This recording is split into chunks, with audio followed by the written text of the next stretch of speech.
امام حسین کا راستہ روکنے کے لیے جو بندہ آیا وہ ان کے لیے یزید، یہ یزید کی فوج کی طرف سے آنے والے انسان 1000 کی فوج لے کر امام حسین کا راستہ روکا اور ان کو دوسری طرف چلنے پر مجبور کیا، یہاں تک کہ کوفہ کے راستے سے ان کو ہٹا کر اس راستے پر لائے۔ لیکن ایک بات ہے کہ کبھی بھی مولا حسین کے ساتھ انہوں نے بدتمیزی نہیں کی۔ امام حسین کو آپ ایک طرف موو کرتے ہوئے جا رہے تھے اور یہ کہہ رہے تھے کہ میں تو صرف حکم کا پابند ہوں، مجھے کوفہ کے گورنر ابن زیاد نے جتنا کہا ہے میں اتنا کر رہا ہوں۔ یہاں تک کہ جب ظہر کی نماز کی اذان ہوتی، عصر کی اذان ہوتی، تو امام حسین نے ان سے پوچھا کہ ہون تم اپنی جماعت الگ کرو گے یا ہمارے ساتھ؟ اور بن یزید نے کہا بھلا میں اپنی جماعت کیسے الگ کروں جب رسول اللہ کا بیٹا امام سبحان اللہ سبحان اللہ۔ امام حسین کے ساتھ نمازیں ادا کرتے رہے، ظہر بھی، عصر بھی، مغرب بھی، عشاء بھی۔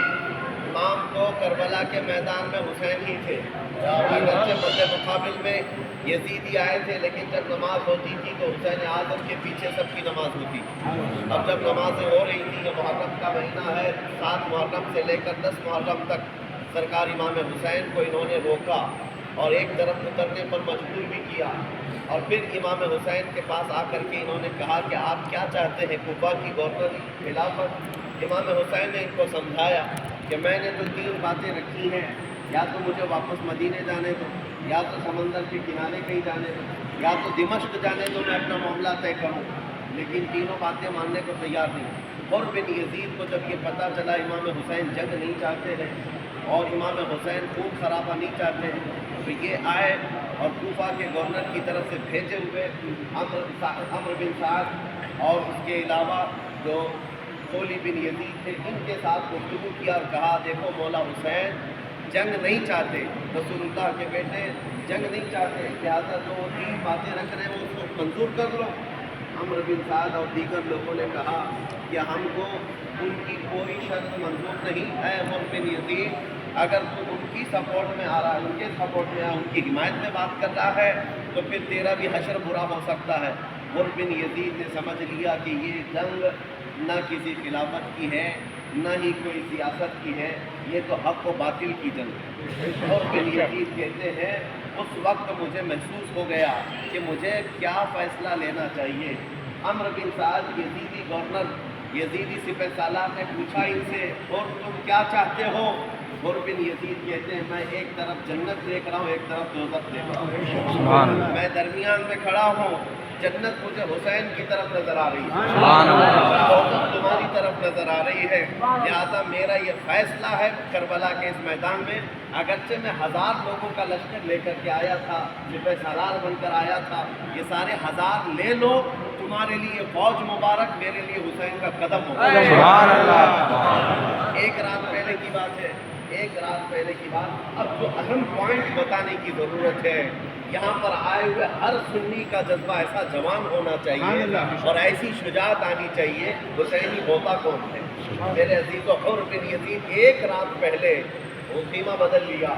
یزید کی فوج سے ادھر آ گئے اور امام حسین کے دربار میں جا کر کے عرض کرتے ہیں مجھ سے خطا ہو گئی، آپ کا راستہ روکنے والا میں تھا، آپ کو اس جگہ اترنے پر مجبور کرنے والا میں تھا، لیکن اب رب تعالیٰ نے مجھے ہدایت دی، میں نے صاف دیکھ لیا ہے حق کدھر ہے، یا سیدی سرکار حسین آپ مجھے اپنی غلامی میں قبول فرما لیں۔ حضرت امام حسین نے کہا اور تیرے اگلے پچھلے تمام چیزیں معاف کی جاتی ہیں، اور یہ لجپال گھرانہ ہے جہاں جو آیا جس طرح سے آیا وہ بھر بھر کر کے پایا، قرآن سے ان کی سخاوت ثابت ہے۔ عزیزان گرامی، عمرو بن یزید کو سرکار حسین نے اپنی غلامی میں قبول کیا، لیکن جانتے ہو عمرو بن یزید نے کہا میں قسم کھاتا ہوں اس وقت تک گھوڑے سے نہیں اتروں گا جب تک آپ کی طرف سے میں کفارہ ادا نہ کروں۔ رات بھر گھوڑے پر بیٹھے رہے، نہ ہی وہ اتر کر کے آرام کیے، نہ خیمے میں گئے۔ جب صبح ہوئی تو پھر حاضر دربار ہوئے، سرکار امام حسین کی بارگاہ میں کہا آپ سے میں صرف اتنی التجا کرتا ہوں کہ آپ کا راستہ روکنا، آپ کو اس طرف موو کر کے لانا، یہ میری خطائیں ہیں، اور اس وقت تک میرا دل ٹھنڈا نہیں ہوگا جب تک میں اپنے جسم کا آخری قطرہ آپ کی محبت میں نہ گھما دوں۔ لہٰذا سب سے پہلے میدان میں اترنے کی اجازت مجھے دی جائے۔ یہ کربلا کا میدان پورا جو تیار ہوا، آپ کو پتہ ہونا چاہیے حسین اعظم کی طرف سے پہلے کربلا میں اترنے والا جو بطل جلیل بہادر تھا وہ حر بن یزید۔ جی اب جو بات مجھے کہنی ہے، توجہ، تو اصل بات ہے جس کے لیے میں نے یہ واقعہ آپ کے سامنے رکھا، آپ کے ذہن کلک ہو جائیں اور پھر آپ سمجھ جائیں۔ حر بن یزید آئے، آپ کربلا کے داستانوں میں سنتے آئے ہیں، مولا حسین کے بچوں کو شہید کیا گیا، گھوڑے دوڑائے گئے، ساری چیزیں سنے، ان کی شہادتیں سنے ہیں، لیکن جانتے ہو یہ اس بہادر عظیم کی کارنامے، جب یہ گھوڑے پر سوار ہو کر آئے تھے یزیدیوں سے ٹکر لینے کے لیے، میاں ایک آدمی کتنے لوگوں سے لڑ سکتا ہے؟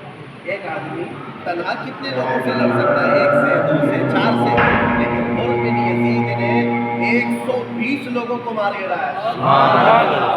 120 لوگوں کو مارا تھا حر بن یزید۔ ایک مفسر شہید نے کیا بہترین بات کہی،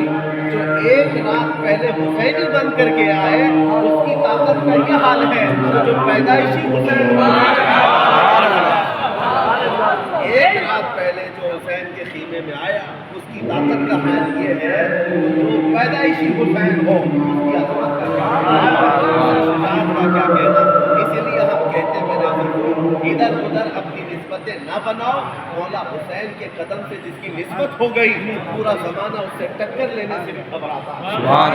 آج بھی وہ نسبتیں ہماری سلامت ہیں، اسی لیے ہم کہتے ہیں مولا حسین